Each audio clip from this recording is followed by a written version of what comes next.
بسم الله الرحمن الرحيم আসসালামু আলাইকুম রহমতুল্লাহ। আপনাদের সাথে রিফর্মস কমিটির মিটিংয়ের উচিলায় আমাদের বারবার দেখা হচ্ছে, এই জন্য আমরা প্রিভিলেজ ফিল করছি এবং আপনাদেরকে ধন্যবাদ জানাচ্ছি। আপনারা জানেন যে আমরা এর আগে একদিন নির্বাচনের রিফর্মস কমিটির সাথে আমাদের বৈঠক হয়েছিল এবং কনসেনসাস কমিটি যেটা আছে সেটার সাথে, এবং আমরা বলেছিলাম পরে আরও বৈঠক হবে। আজকে সেই second day meeting, first half আমরা শেষ করেছি। এখানে কয়েকটি বিষয় গুরুত্বপূর্ণ, কয়েকটি বিষয় আলোচনা হয়েছে। তার ভিতরে আজকে দুর্নীতি রোধ যে কমিশন আছে, অ্যান্টি কারাপশন কমিশন, তার রিপোর্টের উপরে আলোচনা হয়েছে। আমরা মৌলিকভাবে একটা কথা বলেছি যে দুর্নীতি যে দমন কমিটি যেটা আছে বা আমাদের যে সংস্থা আছে, এটাই অনেক সময় দুর্নীতিগ্রস্ত এবং এটা সকল মানুষের কাছে অনেকটাই এইভাবে চিহ্নিত যে সেখানেই অনেক বেশি করাপশন। আমরা সেই জন্য একটি দুর্নীতি দমন কমিশন এবং তার আওতাধীন একটা ওয়াচ ডগের মতো কাজ করবে একটা কাউন্সিল করার জন্য আমরা প্রস্তাব দিয়েছি। সেখানে একটা টাস্কফোর্স থাকবে এবং সেই টাস্কফোর্স দুর্নীতিগুলোর উপরে তদন্ত করবে এবং যারা দোষীটাকে চিহ্নিত করবে এবং এটার সাথে জড়িত যারাদেরকে প্রাইমারি একটা পানিশমেন্টের আওতায় তারা আনতে পারবে। যেমন যদি চাকরিজীবী হয় তাহলে সাসপেন্ড করা, শোকজের আওতায় আনা ইত্যাদি। সুতরাং দুর্নীতি দমন কমিশনের উপরেই যেন একটি ওয়াচডগ দুর্নীতি দমন কাউন্সিল বা কমিশন থাকে, এটাই আজকে আমরা গুরুত্বপূর্ণ প্রস্তাব হিসেবে সেখানে দিয়েছি। ওনারাও আমাদের সাথে একমত হয়েছে এবং টেকনিক্যাল ইস্যুগুলো ঠিক করে তারা এটা বাস্তবায়ন করবেন এবং সরকারকে সুপারিশ করবেন বলে এটা আমাদেরকে বলেছি। আমরা আরেকটি প্রস্তাবের উপরে জোর দিয়ে আলোচনা করেছি যে ক্ষমতার বিকেন্দ্রীকরণ আমাদের দেশের স্বৈরাচার বা ফ্যাসিবাদ তৈরির ক্ষেত্রে এটা বিকেন্দ্রীকরণ যদি করা যায় এটা রোধ করা সম্ভব হবে, একজনের হাতে যেন সব ক্ষমতা কুক্ষিগত না হয়।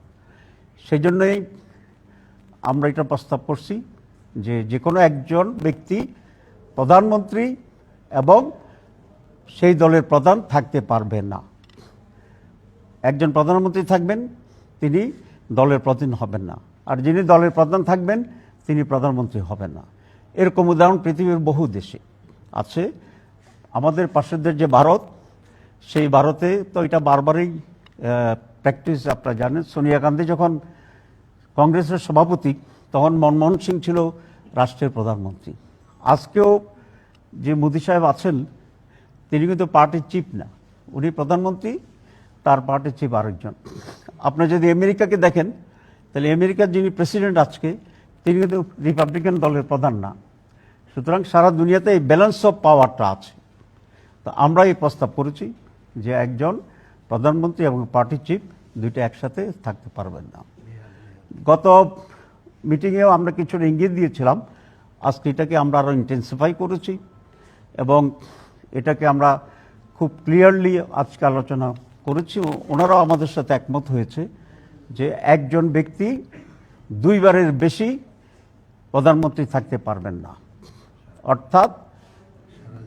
অর্থাৎ তিনি 10 বছরের বেশি কোনো ব্যক্তি প্রধানমন্ত্রীর পদে অধিষ্ঠিত হতে পারবেন না সমগ্র জীবনের ভিতরেই।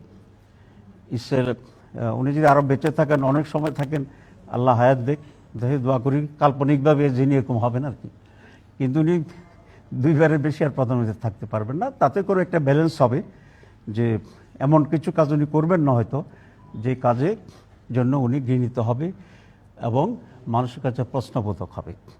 এই কয়েকটি বিষয় ছিল আজকে আমাদের, অনেক বিষয়ের প্রতি মৌলিক।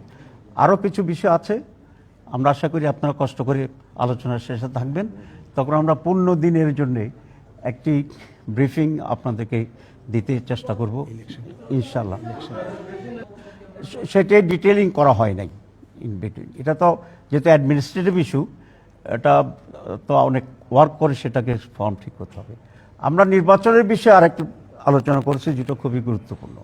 সেটা যে আপনারা জানেন যে গত 15 বছর বা তার আগেও নির্বাচন কমিশনের দায় দায়িত্ব যেটা ছিল সুষ্ঠু নির্বাচন, তারা করেনি বা করতে পারেনি।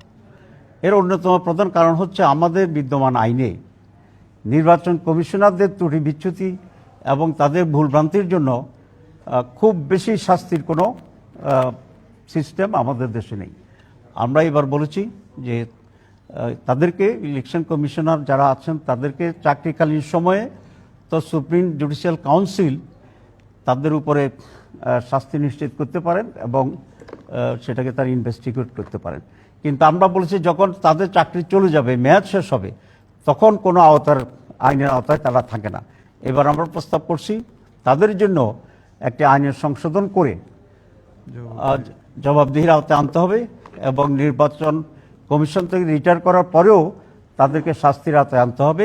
এই জন্য প্রয়োজনীয় আইনের সংশোধন করা দরকার। তো these are very 3 important agenda আমরা ডিসকাস করেছি এবং ইলেকশন কমিশনও আমাদের রিফর্মস কমিশনও আমাদের সাথে একমত পোষণ করেছেন। আপনাকে সবাইকে ধন্যবাদ এবং বিকালের ব্রিফিংয়ের আমন্ত্রণ। আসসালামু আলাইকুম রহমতুল্লাহ। প্রশ্ন সব বিকালে করব। এনসিসি গঠন বিষয়ে আমরা নীতিগতভাবে একমত, কিন্তু যে ফরম্যাটটা দেওয়া হয়েছে সেখানে আমরা কিছু অ্যামেন্ডমেন্ট এনেছি।